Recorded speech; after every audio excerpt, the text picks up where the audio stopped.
Şemsiyem de zor.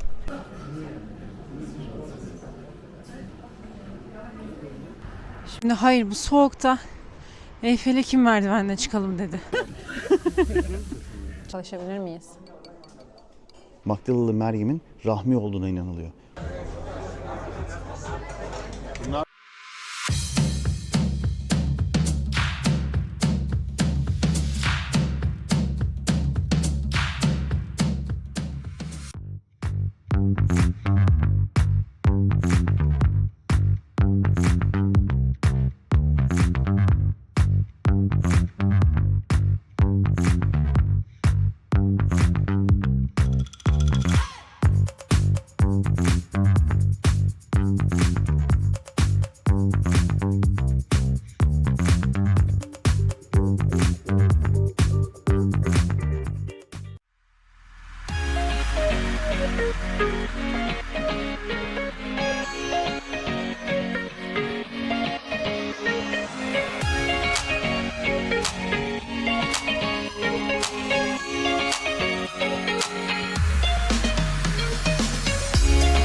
Şimdi Demirli Edi'nin önüne geldik. Şimdi 3 tane fotoğraf noktası vardır Eyfel Kulesi'ni çok iyi çekmek için. Biz Trocadero Meydanı, bir tanesi Saint Dominique Sokağı, bir tanesi de Üniversite Sokağı. Biz şimdi Trocadero Meydanı'na geldik. Tam karşıdan görüyor böyle. Şimdi burada fotoğraf çektirecekseniz de önemli olan, bilmeniz gereken şey, bu teras çok kalabalık oluyor. Burada çektirmeseniz iyi olur. Hani aşağıda daha güzel bir manzara var şu yandan. İstersen gösterelim.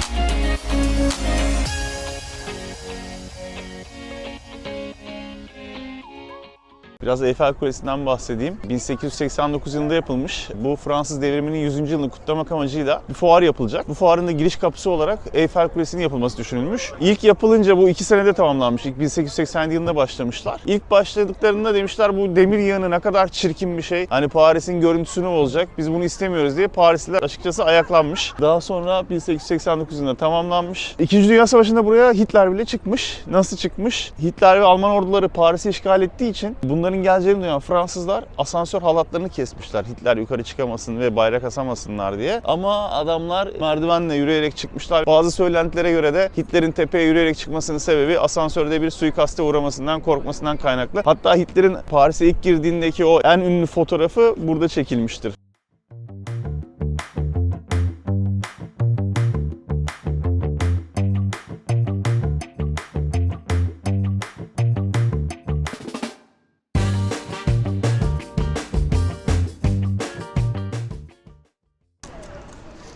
Şimdi biz buranın en iyi hamburgercisine geldik. Five Guys'a geldik. Baya böyle fast food tadında cheeseburger söyledik. İçine değişik şeyler seçebiliyorsunuz. Ben acı sos söyledim. Mantar koydurdum. Ekstra işte salata, soğan gibi şeyler koydurdum. Yani salata dediğim marul. Bir de yanına milkshake söyledim. Çünkü bu patatesi milkshake'e banıp yedikleri videoları görmüştüm. Hani onu burada mı yapıyorlar bilmiyorum ama denemek için söyledim. Zaten hamburger yanına da milkshake verdiler.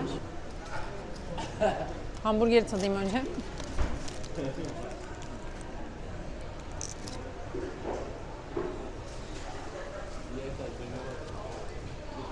Yani bir numarası yok bence. Tuzsuz. Bayağı tuzsuz. Bayılmadım yani, bayıldım söyleyemem. Bir de şey deneyeyim. Patates. Bunu hep merak etmişimdir.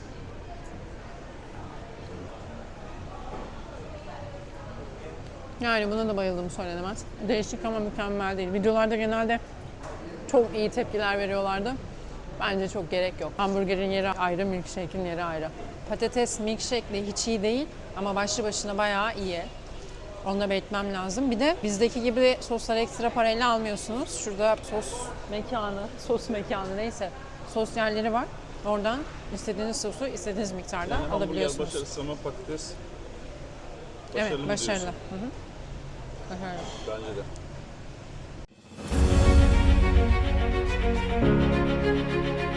Zafer Takı'nın önüne geldik. Dünyanın en bilinen anıtlarından bir tanesi. 1806 yılında Austerlitz Savaşı oluyor. Fransızlarla Rus ve Avusturya orduları savaşıyorlar. Napolyon bu savaşı Rus ve Avusturya orduları daha kalabalık olmasına rağmen kazanıyor. Savaşın sonunda da askerlerine diyor ki Paris'e döndüğümüzde sizi Zafer Takları'nın altından geçireceğim. Bunun üstüne 1806 yılında Zafer Takı'nın yapılmasını emrediyor. Ama Napolyon hiç bu Zafer Takı'nın bittiğini göremiyor. Neden? Çünkü Napolyon 1821 yılında sürgündeyken ölmüş. Bu Zafer Takı ise 1836 yılında tamamlandığı için hiç tamamlandığını görememiş. Bu 50 metre yüksekliğinde dünyanın en büyük 3. Zafer Takı. İlki Kuzey Kore'de, en büyüğü öyleymiş. İkincisi Meksika'da, üçüncüsü de Paris'teki Zafer Takı. Bu arada Zafer Takı'nın üstüne çıkıp Paris manzarası da izleyebiliyorsunuz. Biz biletimizi online aldık. Yarın akşam Zafer Takı'nın üstünden Paris ışıklarını izlemeyi planlıyoruz.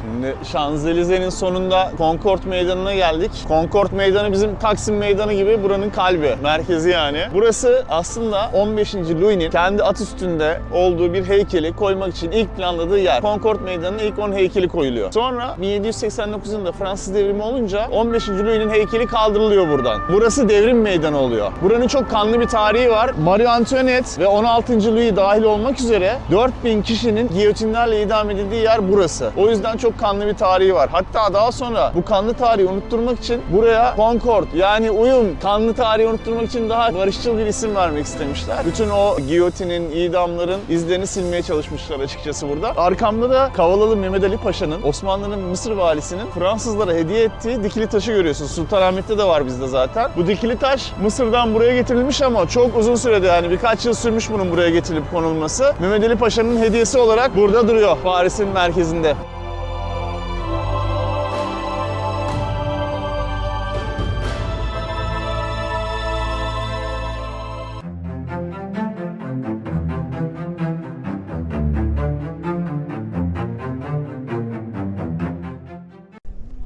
Çok esiyor ya.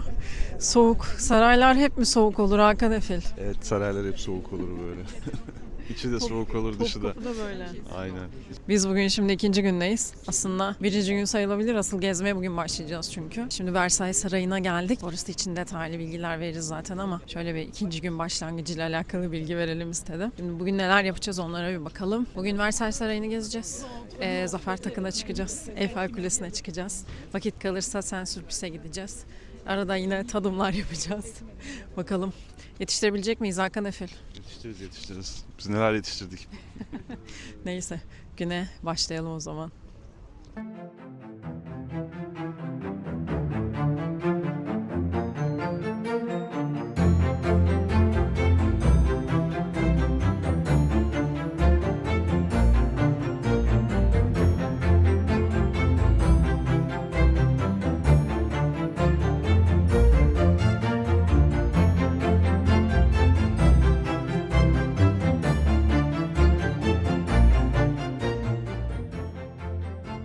Versailles Sarayı'nın içinde Aynalar Salonu'na geldik. Burası sarayın en görkemli, en ünlü salonu. En ünlü olmasının sebebi aslında Versailles Anlaşması'nın burada imzalanmış olması. Burası 1. Dünya Savaşı'na son veren anlaşmanın imzalandığı yer. 16. Louis, 15. Louis krallık zamanına gelirsek de tamamen aynayla döşenmiş bir duvar görüyoruz. Neden aynayla döşenmiş bu duvarlar? İlginç bir hikayesi var. Hani gerçek mi değil mi ben de bilemiyorum ama saraydaki kadınların birbirlerinin kıyafetlerini çaktırmadan izlemek ve aralarında dedikodu yapmak için buranın aynayla kaplatıldığı söyleniyor. Bu arada ayrıca bu koridor bir de kraliçe ile kralın odasını bağlayan uzun da bir koridor. Tavanı resim, süslemelerle kaplanmış. Gerçekten hani nereye bakacağınızı bilemiyorsunuz. Tavan da harika. Aynalar da çok güzel. Gerçekten muhteşem bir salon. Tadını çıkaralım.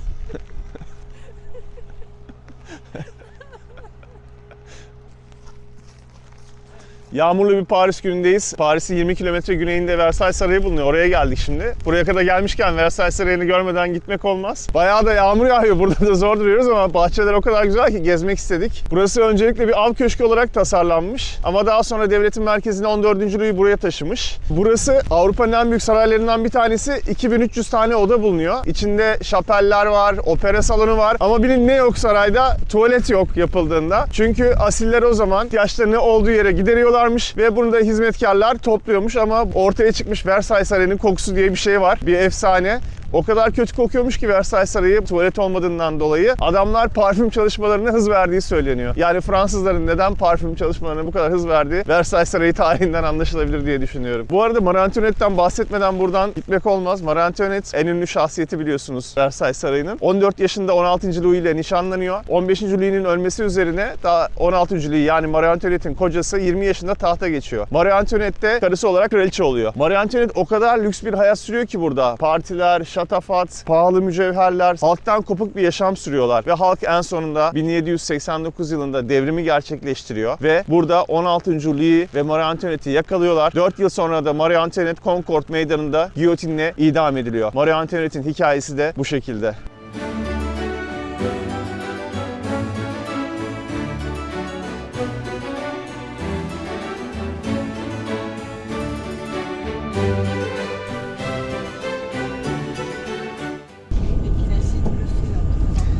Versailles Sarayı'ndan çıktık. Çıkınca bir 10 dakika yürüme mesafesinde metro durağı var.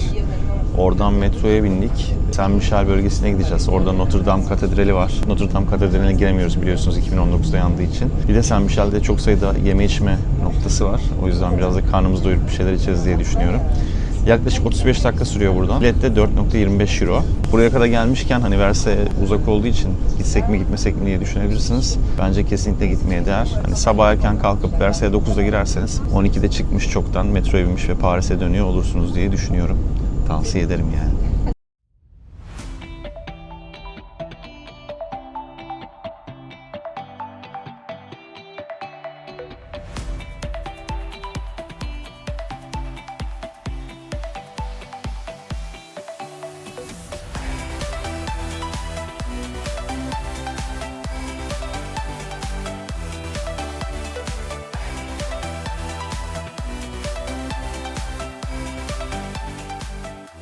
Şimdi Fransızların geleneksel yemeğinden söyledik. Soğan çorbası. Bu soğan, sarımsak ve et suyuyla yapılıyor. Daha sonra kızarmış ekmek ve üzerinde kaşarla yeniyor. Lezzetli bir Fransız geleneksel çorbası. Nereden gelmiş bu? Bir rivayete göre Louis'nin avdan döndüğünde mutfakta bir şey bulamamış. Soğan, sarımsak ve şampanya bulup hepsini birleştirip bu çorbayı yaptığı söyleniyor. Bir rivayete göre de Fransız halkının o dönem fakir olmasından kaynaklı soğan kolay bulunabildiği ve uzun süre saklanabildiği için bu çorbayı çok içtikleri ve böyle bulunduğu söyleniyor. Lezzetli bir çorba, zaten soğan ve sarımsağın birleşip de lezzetli olmayan bir şey olamaz diye düşünüyorum. Tadına bakalım.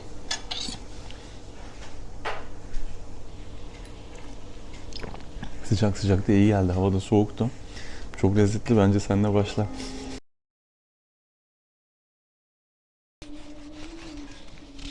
Çok güzel kokmuyor ama. Şimdi biz ana öğün olarak şöyle bir şey söyledik. Bu arada burada menü şöyle. Başlangıç, ana ve tatlı olarak ayrılıyor. Öyle bir menü var. Kişi başı 18 euro. Biz de şimdi başlangıç olarak soğan çorbası söylemiştik. Şimdi de bir fondü söyledik. Fondüsü buranın meşhur bayağı bir. Fransa ve İsviçre'nin sanıyorum meşhur. Bir de İtalya'nın, araştırmalara göre öyle. Peynir fondü. Yanına istediğiniz şeyleri getiriyorlar ama biz patates ve ekmek söyledik. Bir de tavuk göğsü söyledik. Patatesleri bence bir keselim. Haşlanmış patates getirmişler bize. Allah, kesemedim.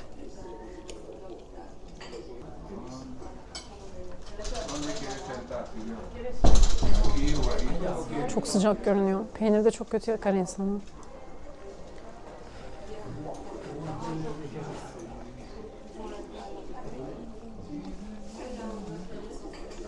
Peynirler bayağı lezzetli bu arada. Birkaç peynirin karışımı galiba bu. Peynirler bayağı güzel. Tuzlu bir peynir. Bir de şundan deneyeceğim.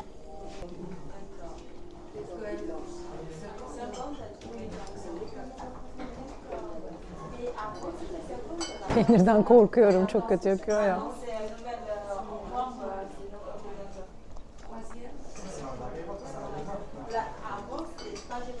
Peynir çok güzel. Getirilen ekmek bayat bir ekmek bu arada. Özelliği o mu bilmiyorum.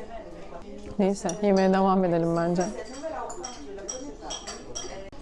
Şimdi biz menümüzün 3. kısmına geldik, tatlı kısmına. Krem brûlée söyledik çünkü Fransa'ya gelince tabii ki de ünlü Fransız tatlısı olarak bildiğimiz krem brûlée yemeden dönmek olmaz. Ama aslında bu bir Fransız tatlısı değil, İngiliz tatlısı kökeni. Tadalım bakalım neler var. Üstünde yanmış krema aslında. Krem brûlée'nin adı yanmış kremadır.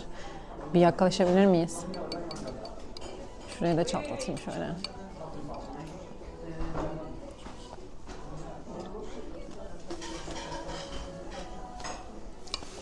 Yani bildiğimiz bir tat zaten. Ekstra bir numarası yok. Yani bildiğimiz değişik bir şey yok. Lezzetli. Güzel. Deneyin gelince.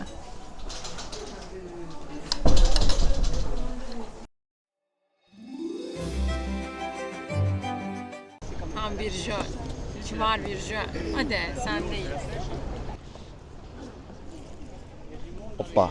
Şimdi Notre Dame Katedrali'nin önüne geldik. Notre Dame Katedrali 2019'da yandığı için maalesef şu an içine giremiyoruz. Ama buraya Aralık'tan sonra gelenlere bir müjde. 8 Aralık 2024'te açılacağı için içini gezebilirsiniz. Burası ülkenin dini merkezlerinden bir tanesiymiş eskiden. Haçlı Şövalyelerinin kutsanma mekanı, Napolyon Bonaparte'ın 1806'da taş giymesini gerçekleştirdiği yer. Ayrıca kutsal emanetlerin de bulunduğu yer. İsa'nın dikenli tacı buradaydı. 2019'daki yangında kurtarılmış. Şu an restorasyon devam ediyor. Ama şöyle bir durum var. 1789 yılında devrim olduktan sonra burası atıl durumda bırakılmış. Yıkılacakmış bir ara. Hatta uzun bir süre şarap mahzeni olarak kullanılmış. Daha sonra buna Victor Hugo'nun vicdanı el vermemiş ve Notre Dame'ın kamburunu yazmış. Notre Dame'ın kamburuyla halkın dikkatini çekmiş ve dikkatini Notre Dame kamburundan sonra katedrale veren halk buranın yıkılmasını engellemişler. Notre Dame'ın hikayesi de böyle.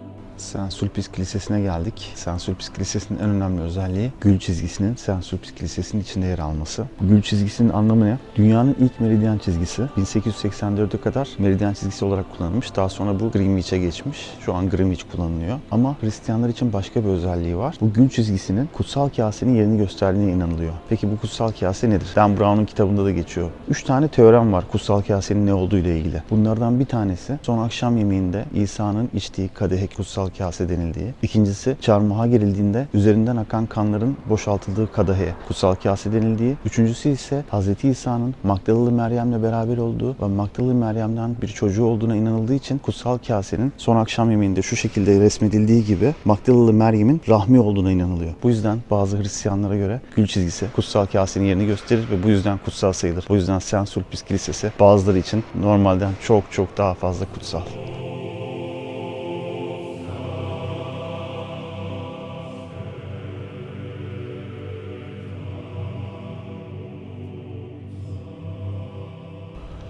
Şimdi Torino Kefeni'nin bir kopyasının önündeyiz Saint-Sulpice Kilisesi'nde. Torino Kefeni nedir? İsa'nın çarmıha gerildikten sonra indirilmiş ve keten bir örtüyle sarılmış bir kefene. Bu Torino Kefeni'nin o olduğuna inanıyorlar. Bu da bir kopyası. Şu an sergilenmiyor ama 2025 yılında bir İtalya'da müzede sergilenmesi düşünülüyor. Ama şunu da söylemem lazım. Torino Kefeni'nin gerçek olduğuna dair herhangi bir tıbbi kanıt yok şu anda. Yapılan adli tıp incelemeleri sonucunda da herhangi bunu destekleyen kan lekelerinin olduğuna dair bir tıbbi kanıt bulunamadı. Önde ve arkada erkek silüetleri görünüyor.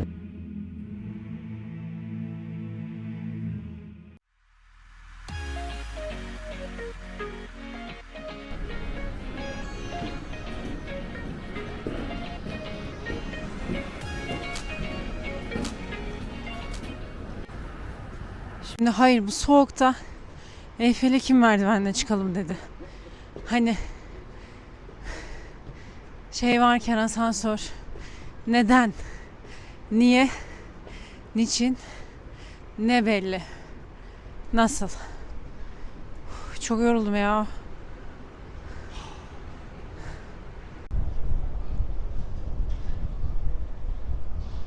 Şimdi Eyfel Kulesi'ne çıkıyoruz. Bunun tercihleri var size göre. İsterseniz en tepeye asansörle de çıkabilirsiniz. Yürüyerek de çıkabilirsiniz. İkinci kat yürüyerek veya asansörle çıkabilirsiniz. Bunun fiyatları fark ediyor. Biz tabii manzarayı izleyerek çıkmak istediğimiz için yürüyerek ikinci katı tercih ettik. Bunun fiyatı yaklaşık değil, tam 11.80 euro. Asansörle çıksaydık ikinci kata bunun yaklaşık fiyatı 19 euroydu. Tepeye çıkmak da 29 euro ama şu an kapalı. Zaten kimse çıkamıyor. Şu anlarda da korkuluklar görüyorsunuz. Koruma koymuşlar. Daha önce Eyfel Kulesi'nden 400 kişi intihar ettiği için buraya koruma koyma ihtiyacı hissetmişler. Bizde daha çok yolumuz var. Hadi devam edelim.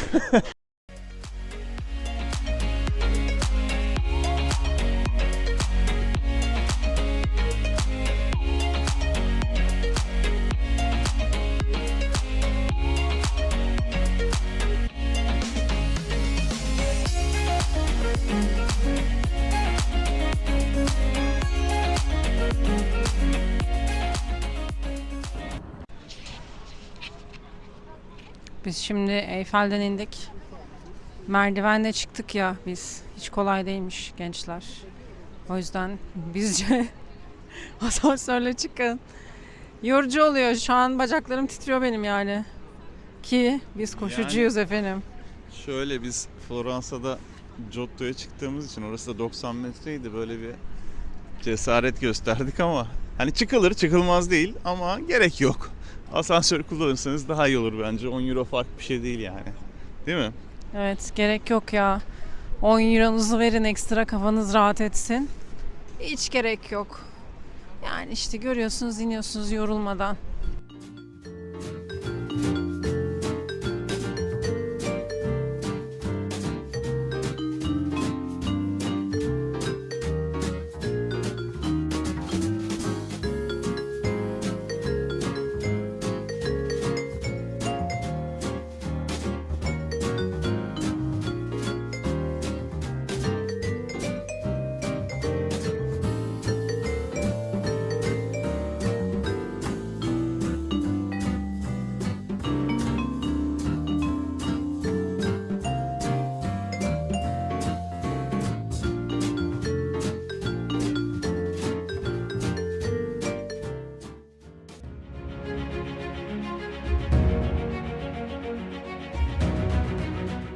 Şimdi 50 metre Zafer Takı. Bir Eyfel Kulesi kadar yıpratıcı olmayacak ama manzara gerçekten çok güzel olacağına inanıyorum. Akşam Paris ışıklarını izleyeceğiz şimdi terastan. 50 metre. İyi bir yükseklik, fena değil.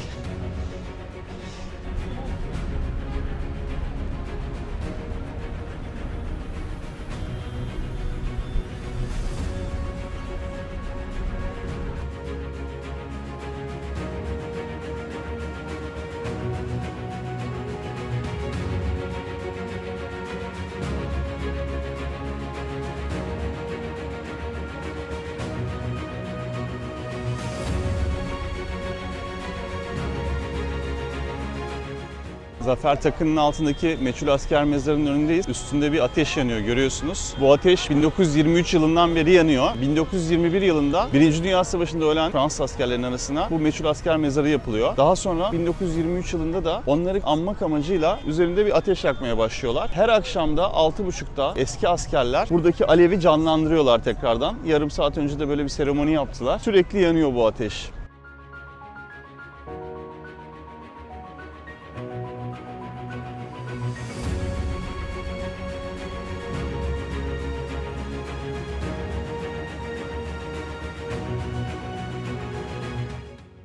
Ya bir de kiliseye gidecektik bugün.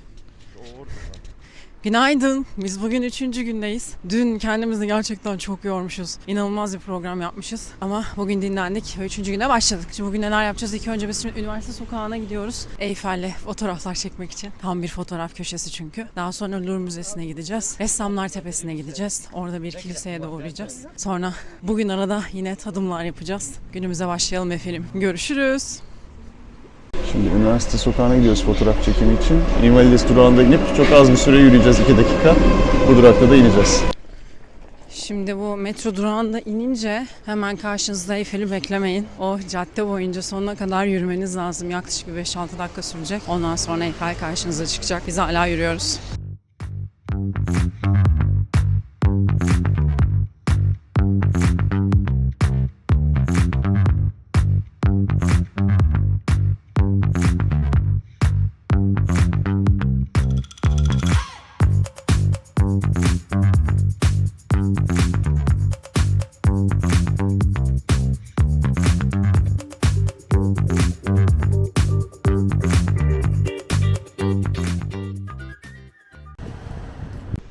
Şimdi biz çıktık.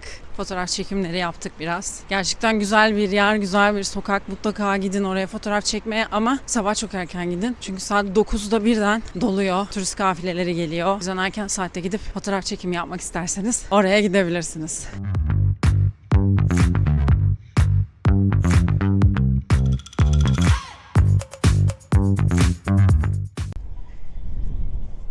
Louvre Müzesi'ne geldik mi Hakan Efil? Başka bir yağmurlu Paris gününde Louvre Müzesi'ne geldik. Gerçekten yağmurda Paris'te gezmek çok zor ama elimizden geleni yapıyoruz. Şimdi biliyorsunuz burası dünyanın en büyük sanat müzesi. İçinde yaklaşık 35 bin tane eser var. Her yıl milyonlarca ziyaretçi akın ediyor buraya. O yüzden dünyanın da en çok ziyaretçi alan müzesi burası. Şimdi buraya gezmek için kendinize rota belirlemeniz lazım. Çünkü 35 bin tane eser var. Hepsini gezebilmek mümkün değil. O yüzden bazı rotalar belirleyeceksiniz. Bazı katlar, bazı sanat eserleri gününüzü öyle planlayabilirsiniz. Buraya biz bileti internetten aldık. 22 euro bilet. 10.30'dan sonra girebiliyoruz. Bir günlük bir Louvre Müzesi bileti aldık. Bazı yerler kendimize belirledik tabii. Oraya göre gezeceğiz. Bir de buranın kısacası bir tarihinden bahsetmek istiyorum çok da uzatmadan. 13. yüzyıl başlarında dönemin kralı burayı aslında bir kale olarak inşa ettiriyor. Ama şehir o kadar hızlı büyüyor ki bu kale artık şehri koruyamayacak hale gelince buraya bir saray yapıyorlar. Dönem içinde de saray 15. Louis zamanında Versailles'e taşınıyor. Daha fazla lafı uzatmadan içeri girip sanat eserlerinin tadını çıkaralım. Hadi giriş kaçırmayalım.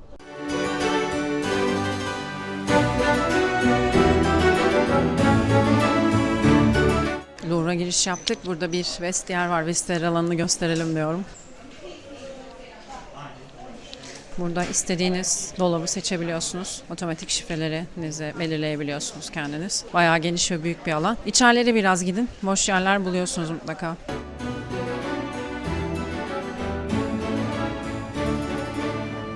Şimdi Louvre Müzesi'ndeki en büyük tablolardan birinin önüne geldik. Burada Notre Dame Katedrali'nde Napolyon Bonaparte eşi Josephine taç giydirdiği an tasvir edilmiş. Yanında Papa'yı görüyoruz. Napolyon bu törene katılması için Papa'ya baskı yapmış hatta. Bu arada ilginç bir şey var tabloda. Ressam kendini de arkadaki balkonlardan birine resmetmiş sanki oradaymış gibi. Güzel bir tablo. Bayağı büyük bir tablo. Louvre'un en etkileyici tablolarından bir tanesi.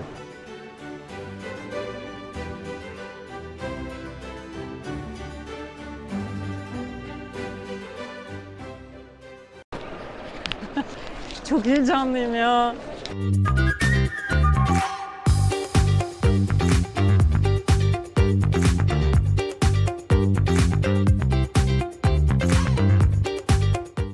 Şimdi biz dünyaca ünlü Mona Lisa'yı görmeye geldik. Bu Da Vinci'nin bitirdiği 15 eserden biri. Hakan hatta Floransa 1. bölüm videomuzun sonunda Leonardo da Vinci'den bahsetmişti. Onun için size o videoyu alabiliriz. Birkaç bir şeyden bahsetmek istiyorum bu eserle alakalı. İlk önce en büyük tartışma konularından biri Mona Lisa'nın kim olduğu. Birincisi Mona Lisa'nın Da Vinci'nin aşık olduğu asistanı Salahi olduğu düşünülüyor. İkincisi ise bir tüccarın eşini resmettiği düşünülüyor. Bir diğer ilginç bilgi ise Mona Lisa bir kere neden bu kadar meşhur? Bir kere onu konuşmak lazım. Çok eskiden bu müzede çalışan bir İtalyan marangoz Vincenzo Perugia bu eserin İtalya'ya ait bir eser olduğunu düşünüp Uffizi Galerisi'nde sergilenmesi gerektiğini düşünerek bu eseri çalıyor ve Uffizi Galerisi'nde satmak istiyor. Daha sonra yakalandığı zaman da diyor ki ben aslında kahramanlık yaptım diyor ama aslında öyle değil. Parayla sattığı için bir kahramanlık mı, hırsızlık mı orası tartışılır. Tabii bu tablo çalındıktan sonra burası yıllarca boş kalmış. Boş kaldığı için de turist akınına uğramış. Turistler sürekli bunun boş kaldığı yeri ziyaret etmişler. Çalındıktan 3 yıl sonra müzeye geri teslim edilmiş. Şimdi Mona Lisa'nın tadını çıkaralım.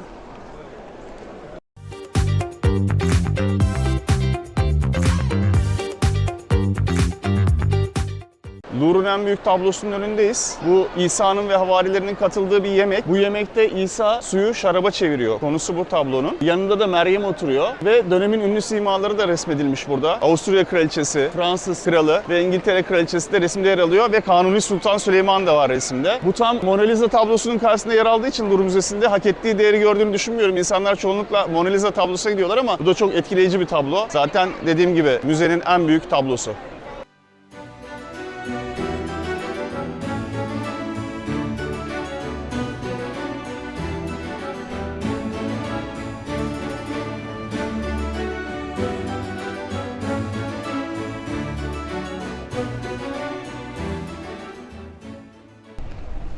Şimdi biz Louvre'u gezdik. Dün akşam Şanzelize'de dolanırken kendimize Ladur'dan makaron aldık tatmak için. Paket yaptırdık. Birazcık da ezmişiz. Şimdi onu tadacağız burada. Kolayı bir alayım. Dur.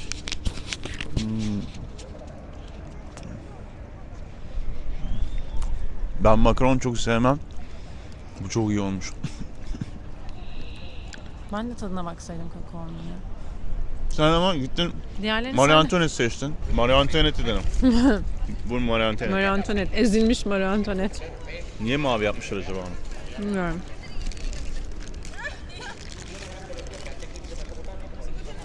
Nasıl? İçinde ne olduğunu anlayamadım. Anlamadın değil mi? Anlamadım içinden ne olduğunu. Yani lezzetli. Kakao'dan bir tabak olsa yerim. Çok iyi. Neyse. Şimdi bir şeyler yemeye gidelim artık Aynen, gerçekten. acıktık. Hadi gidelim. Gidelim Gaffır.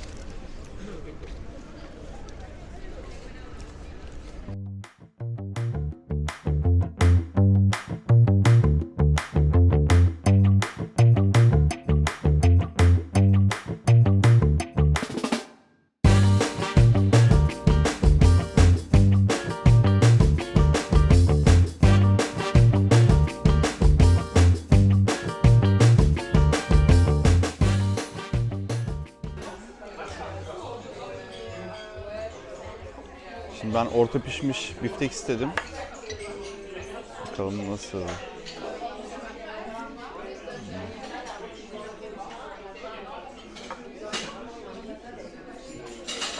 Biraz ortadan fazla pişmiş gibi sanki ama lezzetten. Ben zaten bifteğe bayılırım. İyi pişmiş.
Şöyle bir şey belirtmeden geçmek istemedim. 11,5 euro verdik ama sıcak çikolatayı bunda getiriyorlar. Bundan tam 3 bardak sıcak çikolata çıktı. O yüzden fiyatını tamamen hak ettiğini düşünüyorum şu anda.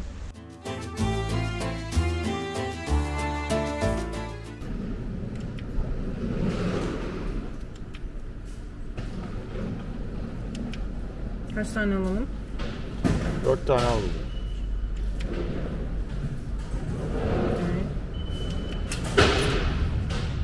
Şimdi kartla ödeme yapacağız.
Günaydın. Şimdi bir kruvasancıya geldik. Burası Paris'in ödüllü bir kruvasancısı. Birinci ülke ödülünü almış. Le Maison de Isabelle. Biz de tavsiye üzerine geldik. Ulaşım da bayağı kolay buraya. Tam önünde M10 hattı indiriyor. Burası bir fırın. Hani kahve falan yok. Fiyatları da çok uygun. 1,3 euroya aldık kruvasanı. Bir deneyelim. Hoppa. Şöyle bakalım. Şöyle bir...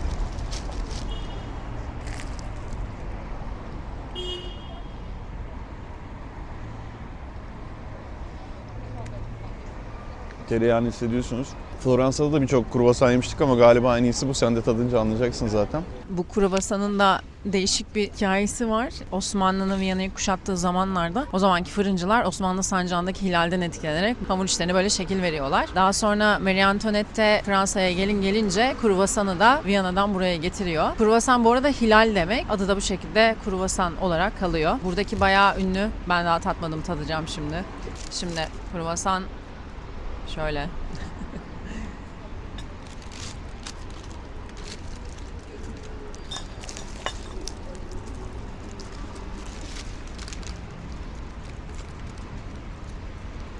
Çok lezzetli.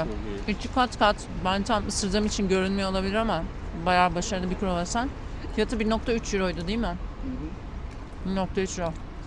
Bayağı iyi. Şiddetle tavsiye edilir mi? Evet, şiddetle tavsiye edilir gerçekten.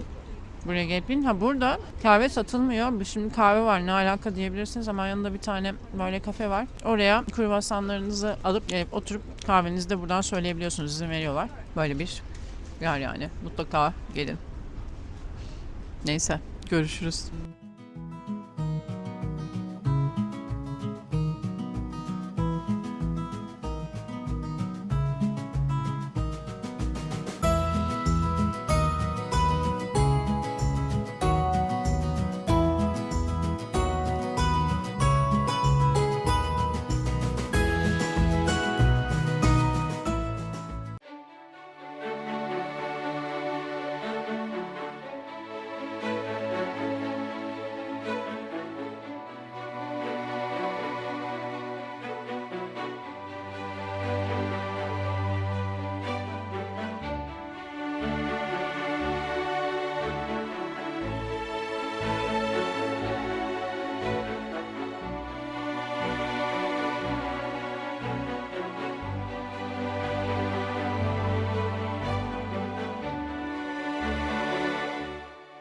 Sacré-Cœur Bazilikası'na geldik. Burası gördüğünüz gibi dışı beyaz bir bazilika. Bunun sebebi traverten taşından yapılmış olması. Yağmurda falan hiç rengi kaybolmuyor. Fransa-Prusya Savaşı'nda ölen 56 bin askerin anısına yaptırılmış bu bazilika. Çok enteresan bir özelliği var. İki yerden esinlenmişler yaparken. Bir tanesi tanıdık bir isim, Ayasofya. Diğeri de Venedik'teki San Marco Kilisesi. İkisinden esinlenerek yapılmış. İkisinin karışımı gibi tarzı mimarisi. Bir de dünyada hiçbir katedralde, bazilikada olmayan bir özelliği var buranın. Biliyorsunuz Hristiyanlıkta baba, oğul ve kutsal ruh var. Ama hiçbir katedralde, kilisede baba resmedilmez, yani Tanrı. Burada Tanrı resmedilmiş. İçeride birazdan göreceğiz. Terasa çıkmak ücretli, içeri girmek ücretsiz. Biz şimdi bir içeri gireceğiz. Henüz terasa çıkıp çıkmamaya karar vermedik. Bakacağız.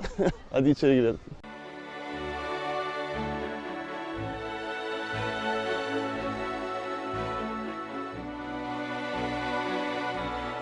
Şimdi biraz önce içeri girdik. Bahsettiğim gibi baba, oğul, kutsal ruh domda resmedilmiş. Gerçekten harika görünüyor. Ama çekim yasak olduğu için biz çekemedik tabii. Hani buraya kadar gelirseniz mutlaka içeri girin derim. Biz terasa çıkmadık çünkü panoramik manzara zaten bazilikanın dışından da gayet rahatlıkla görüldüğü için terasa çıkmadık.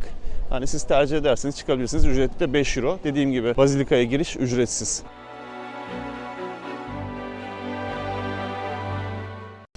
Şimdi Budapeşte'deki gibi başka bir finiküler göstereceğim. Döndürelim. Döndürelim Gaffır. Şimdi biz bu tepeye yine merdivenle çıktık her zamanki gibi. Ama şurada finiküler var. Hemen aşağı gidip fiyatlarına bakacağım. Hızlı hızlı gidiyorum. Finiküler biletleri 2,15 euro, normal Paris'teki otobüs, metro bilet fiyatları ve onlar geçiyor. Merdiven çok yorucu değil. En azından Eyfel Kulesi'nin merdivenlerine göre hiç yorucu değil. Ama nasıl rahatsanız, tercih size kalmış. Neyse, biz Montmartre'ye doğru yol alıyoruz.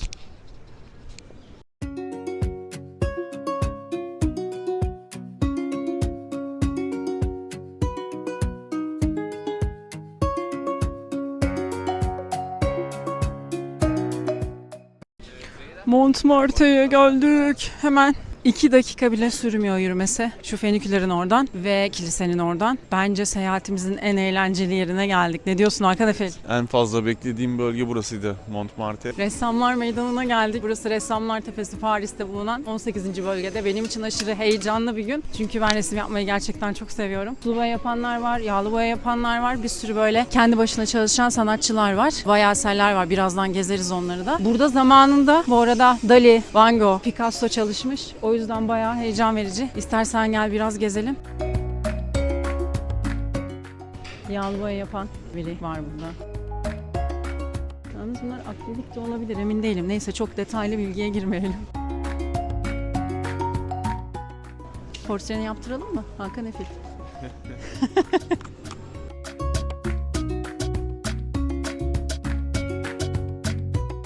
Çok tatlı bir meydan ya. Çok güzel. Neyse. Bence gezimize devam edelim. Burada yiyecek içecek de çok yer var. Bir yerde oturup belki meydanı izleriz. Devam ederiz. Görüşürüz.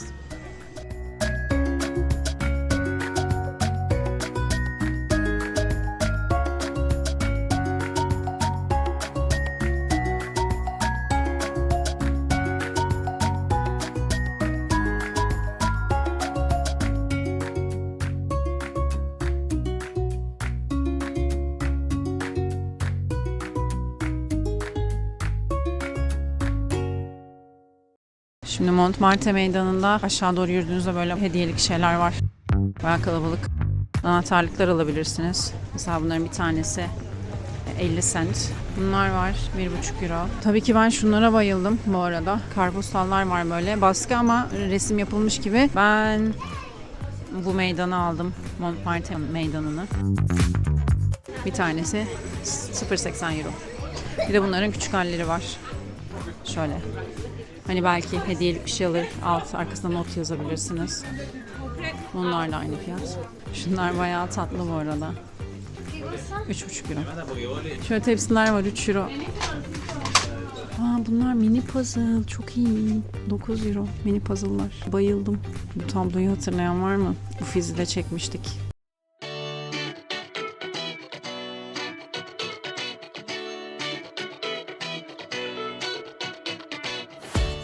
Ben genellikle tatlı sevdiğim için krepi Nutellalı söyledik. Şimdi arkadaşlar da tuzlu yiyecekler. Onlar da bakarlar.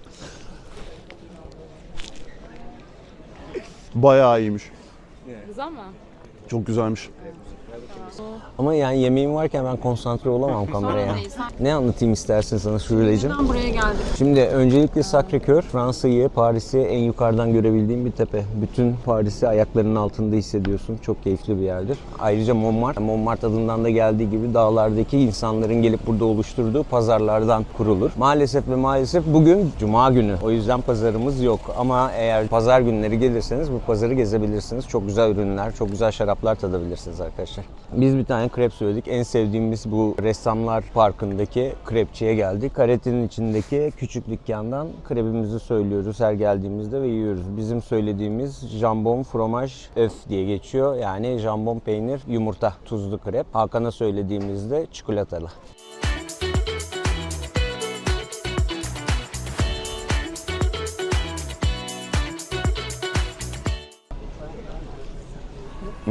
O. Çok güzel. Fiyatı ne kadardı? İkisi beraber 12,5 euro. Nereden diye kimse bulamasın seni. Sosyal medyada Deniz Şimdi Deniz bize Paris sendromuyla alakalı bilgiler verecek. Paris sendromu Asya'dan işte hep böyle turistlerin popüler destinasyonu Paris. Ondan sonra buraya geliyorlar. Onlar da bu muydu o? Hani yani çok büyük beklentilerle gelip ondan sonra bu muydu deyip böyle bir Paris sendromu diye bir şey var. Bu da böyle bir hikayemizde. Teşekkür ederim.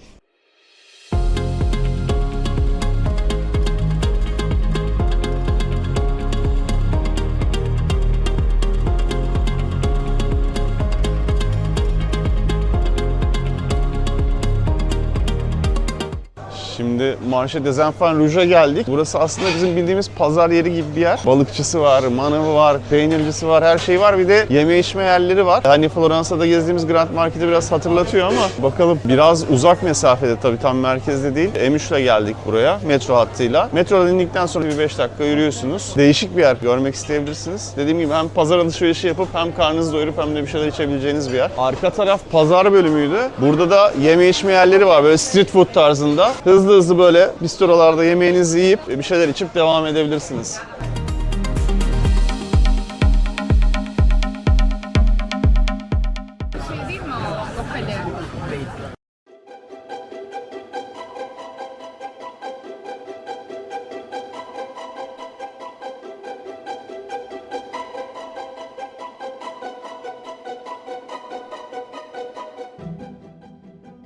Evet arkadaşlar, sümüklü böceğimizi yeme şeklimizi gösteriyoruz. Bu sıcak olduğunda içinde kalanlarını almıyorsun. Tamam. Şuradan alıyorsun.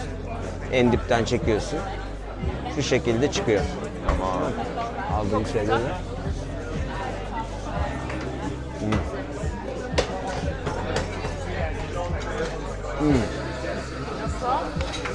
Çok yedim ama. Çok iyi. Çok sıcak bu arada. Yani ilk 3 eskargoma girer. Bunu da kaydetmiş olalım.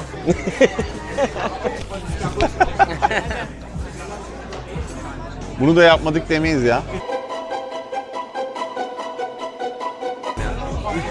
Bayağı bizim midyeye benziyor. beğendi. Çok şart mı? Değil. Ama yenmeli yani, denenebilir. Bizim midyeye çok benziyor ama. Tuzu falan, sosu da bir değişik. Seçim size kalmış. İsterseniz gelin deneyin.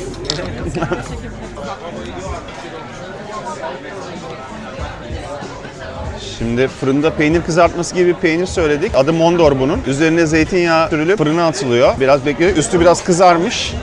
Şimdi tadım yapalım.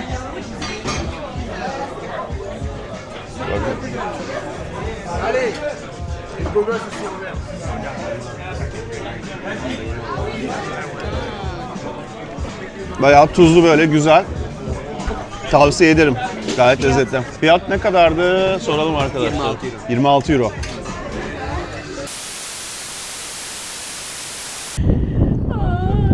Bir şey diyeceğim. Anlat. Bir şey olmaz. Şemsiyem de zor. Ya yok ya, olacak gibi değil. Bir Eyfel'e gelemedik. Evet. Eyfel'in bacağını görüyorum şu an. Yok, ağaçmış o. Bu arada savaşı da kazanmışlar. Baştan alalım mı? Şehri koruyamadığı için